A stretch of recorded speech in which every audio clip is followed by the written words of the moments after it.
What's up, everybody? This is Kyle, and I am the man behind Cerebral Pisces. And to thank everybody for helping me out, I'm going to give you a bunch of cool secrets about music theory and composition in a very creative way. Today, we're going to be looking at chord inversions, and I highly suggest you go to this website right here, musictheory.net. This place has a lot of cool exercises, lessons on theory, utility programs that help you study and learn different chords, scales, or even notes on the piano or guitar. So check this place out. It's wonderful. It's free. Support these guys. This lesson right here called Triad Inversions is what we will be looking at today. Eventually, I will go into scales and everything, but I would hope that most of you will come here first, go through the lesson, and then we can talk more about how to creatively apply this knowledge. So let's begin. We will be working with the C major scale today as to build our chords. There are no accidentals or sharps, which makes it very easy to comprehend and understand. Eventually, I would hope that you would move forward and understand all your different scales. It's extremely important. Otherwise, you will not be able to build any of your chord progressions correctly. Right here, we have the C major chord. Here is what it sounds like normally. Now, to get your second inversion, what we're going to do is we're going to raise C up one octave. Here's what it sounds like. This puts E in as the bass, so our chord will now be E, G, C. This is known as the first inversion. We will repeat the same process again to get the second inversion, where G will now be in the bass. So we will raise E up one octave, and so our chord will now read as follows: G, C, E, leaving G in the bass, and it sounds like this.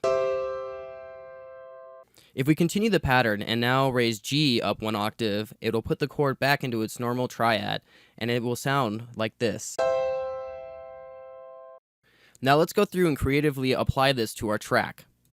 The chord progression I've selected to do this in is a C major chord progression that moves from 1, 5, 6, to 4, making our chord progression a C major to a G major to an A minor to an F major back to C.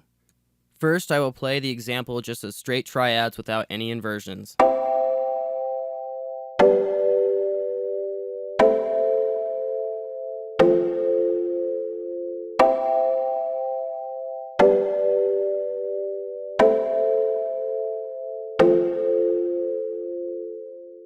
Now I'm going to apply the chord inversions. Here's a picture of the inversions I changed on the chords.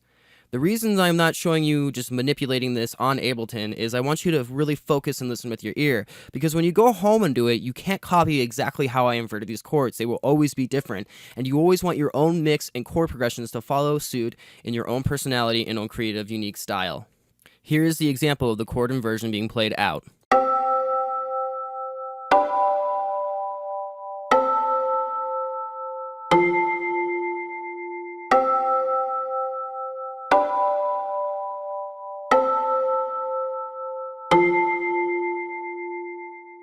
I just love how when you invert chords, it makes your music sound more emotional, more open, more impacting, and it gives that fluid flow to it. And when you combine this with the straight triads and make a part A, part B, it makes the music sound and feel like it's constantly evolving in a melodic structure. This is very important if you want to make your music sound very melodic and harmonic. Example.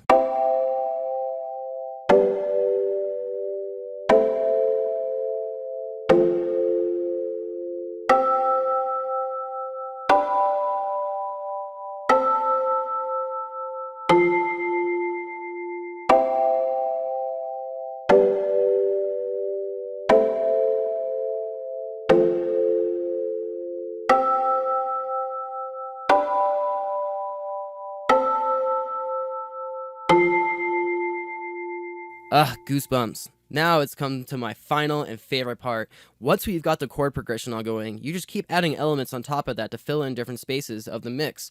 For this, I went ahead and just soloed over this, improvising on the piano and turned it into a guitar part, and I thought it came out really well. This is how all other artists, including Savant, come up with their melodies. They literally play it on the piano and then go from there.